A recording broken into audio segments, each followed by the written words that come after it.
Welcome to this explainer. If you've ever felt like your enterprise planning software is actually working against you, well, you're not alone. Today, we're diving straight into a pretty hard truth about SAP Analytics Cloud, or SAC. We're going to unpack exactly why jumping right into the technical configuration for SAC planning is, honestly, a guaranteed path to failure.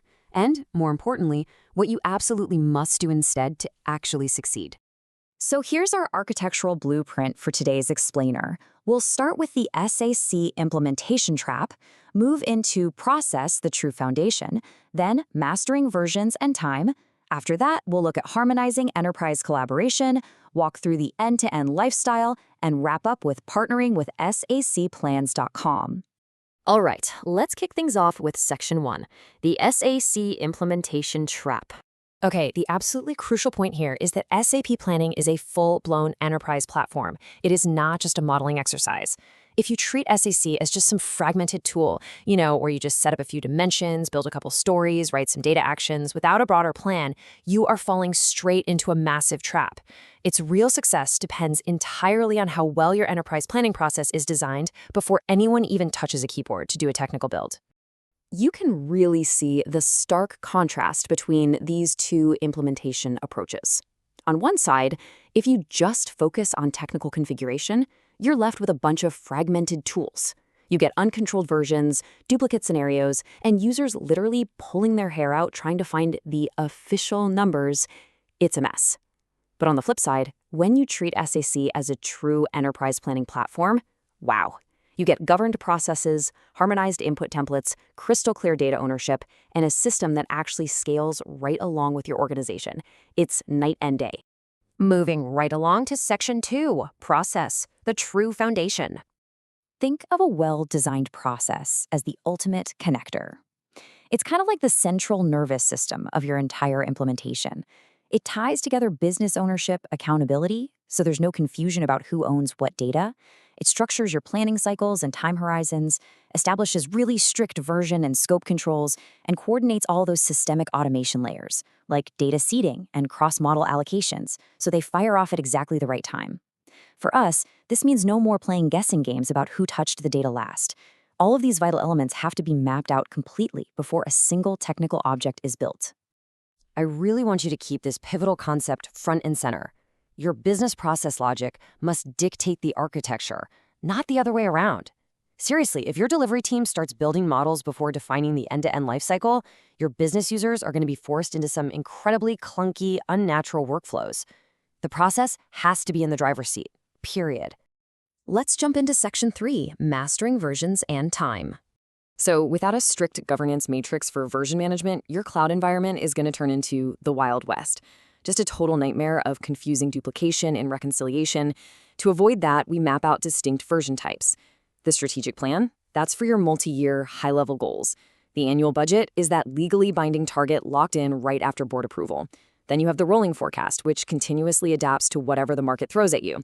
And finally, what-if scenarios, basically your temporary sandboxes for stress testing. Each one needs its own access controls and lifecycle rules. Nailing this up front is what gives your planning actual discipline. Now, right alongside versions, we've got time. Time is literally the universal anchor for all your data.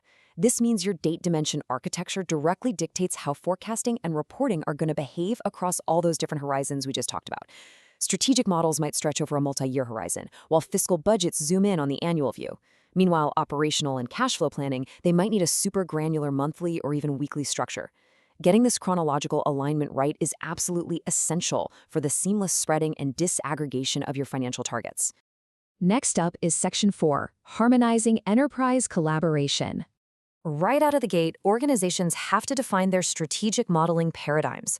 You've got to ask yourself, are we going with top-down modeling, where leadership sets aggregated targets that just cascade down? Or bottoms-up modeling, where the operational folks input granular details that eventually roll all the way up? Or maybe a combination of both to lock in ultimate accountability? Well, that combination actually has a name, Hybrid XP&A, or Extended Planning and Analysis. And let me tell you, it's the modern gold standard. This hybrid approach is just incredibly powerful. By running executive guidance and operational ground truth simultaneously, SAC essentially becomes this massive variance engine. It instantly shines a spotlight on the gaps between what the executives expect and what the frontline can actually deliver. So you get to have those tough collaborative negotiations before a single number is officially published. Numbers explain what changed. Comments explain why it changed. I absolutely love this quote. It perfectly highlights how qualitative commentary and human insight are just completely inseparable from the data itself. Think about it.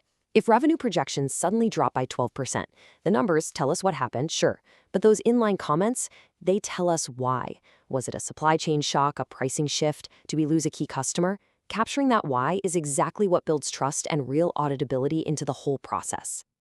Moving on to Section 5, the end-to-end life cycle. Okay, by condensing the complex mechanics of SAC into these 6 macro steps, we're giving planners a wonderfully structured, auditable flow. No more staring at a terrifying blank slate. First, you define the cycle and scope. Easy. Second, you execute automated baseline seeding, maybe just pulling in last year's actuals to get a head start. Third, planners jump in to enter their specific assumptions and drivers. Fourth, the system takes over, triggering advanced calculations to turn those drivers into financial outcomes. Fifth, we hit the collaborative review and adjustment phase, using those crucial comments we just talked about. And finally, step 6 is executive sign-off and downstream right into your ERP system. Boom, done. And that brings us to our final section, Section 6, Partnering with SACplans.com. So what's the payoff? Well, designing this clear process blueprint generates massive ROI. You're actively accelerating your cycle times by finally eliminating all that offline spreadsheet fragmentation. You gain enhanced audibility, and you drastically cut down on technical debt because your cloud environment isn't clogged up with a million duplicate versions. Plus, you're making sure your enterprise is perfectly primed for future innovations, like SAP Business AI. If you want to transform your planning from a tedious, backward-looking administrative routine into a proactive driver of real value, our source material points to SACplans.com as the premier advisory partner for the journey. They bring that essential framework-driven architecture leadership alongside the hands-on delivery expertise you need to ensure your implementation isn't just some technical sandbox, but a beautifully streamlined, business-owned planning process. So I'll leave you with this final, absolutely crucial question to chew on before your next enterprise planning cycle kicks off. Is your business process driving your SAC model, or have you allowed the model to force an unnatural process onto your business? Really think deeply about that one, because honestly, your answer is going to determine the success or failure of your entire planning ecosystem. Thanks so much for joining me on this explainer. If this sparked some new ideas for you, definitely dive into the full source material to learn even more. We'll see you next time.